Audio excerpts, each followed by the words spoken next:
ভালো আছেন? আলহামদুলিল্লাহ। আলহামদুলিল্লাহ। والصلاة والسلام على أشرف الأنبياء والمرسلين وعلى آله وأصحابه। বিশ্ববরণ্য মুফাসসির কুরআন যাকে দুনিয়ার মানুষ কোরআনের পাখি হিসেবে জানে, আল্লামা দেওয়ার হোসেন সাঈদী সাহেবের দ্বিতীয় মৃত্যুবার্ষিকী উপলক্ষে আজকে এই দোয়া অনুষ্ঠানে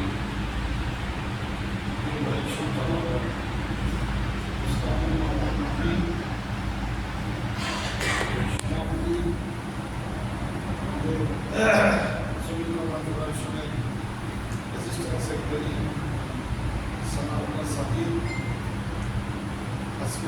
সম্মিলিত মুসলিম পরিষদ, আমরা সবাই জানি দীর্ঘ 13 বছর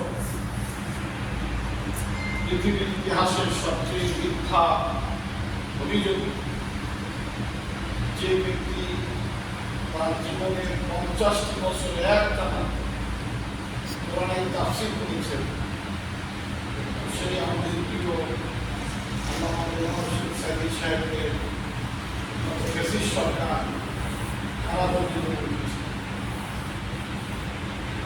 কারাগারে নানা রকম মানসিক নির্যাতন করে করা হয়েছে। কারাবন্দি করার আগে তাকে গ্রেপ্তার করে 60 দিনের মতো টানা রিমান্ড, এই নির্যাতন তার উপরে করা হয়েছে। সর্বশেষ একটা সুস্থ মানুষ তাকে অসুস্থ দেখলে তাকে উন্নত চিকিৎসার নামে বিজি হাসপাতালে এনে চিকিৎসার নামে অপচিকিৎসা দিয়ে তাকে মৃত্যুর করে ছেড়ে দেওয়া হয়েছে।